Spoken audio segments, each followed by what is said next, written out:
আজকে ২ টা কথা খুব গুরুত্বপূর্ণ। একটা হলো মির্জা ফখরুল বলেছেন যে, নির্বাচনের ব্যত্যয় হলে দায় ইউনূস সরকারের। আর প্রধান উপদেষ্টা বলছেন, নির্বাচন বানচালের যেকোনো ষড়যন্ত্র মোকাবেলা করা হবে। বিষয়টা হলো যে, নির্বাচন বানচালের ষড়যন্ত্রটা কে করছে? কোথা থেকে করছে? তার কিন্তু পরিষ্কার ব্যাখ্যা পাওয়া যায়নি।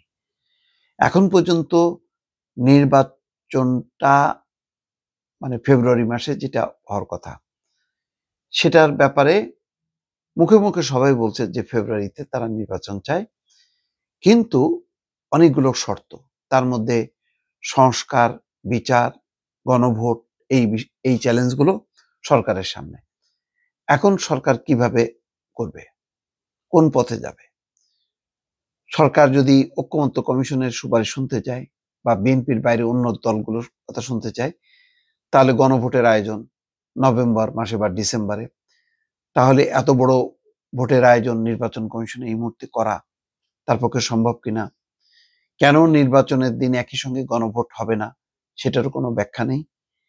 এবং কোনো একটা কারণে যেহেতু মির্জা ফখরুল ইসলাম আলমগীর বলছেন যে নির্বাচনে ব্যত্যয় হলে দায় ইউনূস সরকারের।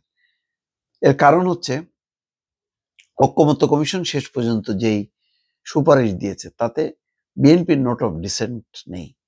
নোট অফ ডিসেন্ট যুক্ত হলে আবার কিসের উপরে ভোট হবে?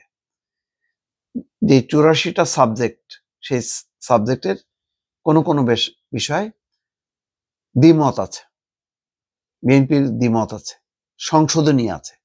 তো এই সংশোধনী দ্বিমত সহ গণভোট কেমনে হবে? এটা একটা প্রশ্ন।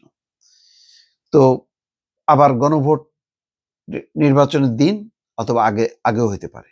২ রকম সুপারিশ এবং ডক্টর মোহাম্মদ ইউনূস সেই সুপারিশে সইও করেছেন। এর পরপরই দেখা যাচ্ছে যে নির্বাচন নাও হতে পারে, জামাত ইসলাম বলছে, বা নির্বাচন পরেও হতে পারে, পিছিয়ে যেতে পারে, আগে জুলাই সনদ বাস্তবায়ন। এনসিপিও একই কথা বলছে। এবং এর ফলে যেটা হলো যে সরকার, ঐকমত্য কমিশন, এনসিপি, জামাত একটা অবস্থানে মোটামুটি চলে গেল, কিন্তু নির্বাচনের বিষয়টা জোরালো হইল না। সাথে সাথেই ডক্টর মোহাম্মদ ইউনূস নির্বাচনের প্রস্তুতি সংক্রান্ত উচ্চ পর্যায়ের বৈঠক করে তিনি বলছেন যে নভেম্বর মাস থেকে নির্বাচনী প্রক্রিয়া শুরু হবে।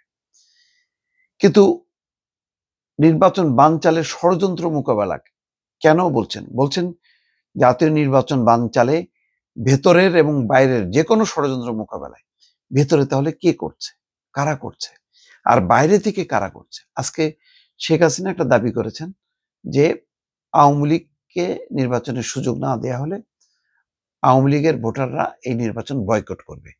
তারা অন্য কোনো দলকে ভোট দিবে না, তারা আওয়ামী লীগকেই ভোট দেবে এবং আওয়ামী লীগকে নির্বাচনে যদি সুযোগ না দেওয়া যায় তাহলে দেশে বিভেদ বাড়বে। এখন এটা কি শেখ হাসিনার এই বক্তব্যের পরেই কি টনক নড়ল? এটা কি ষড়যন্ত্র মনে করছে? ভারত কি কোনো গুটি চালাচ্ছে?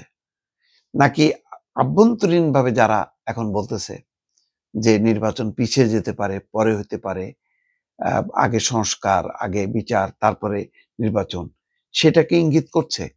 পুরো বিষয়টা কিন্তু যখন নাকি প্রধান উপদেষ্টার তরফ থেকে এমন একটা কথা বলা হয় যে নির্বাচন বানচালের একটা ষড়যন্ত্র ভেতর থেকে এবং বাইরে থেকে হচ্ছে, তখন কিন্তু মানুষ নির্বাচনের ব্যাপার সংশয়ের মধ্যে পড়ে যায়।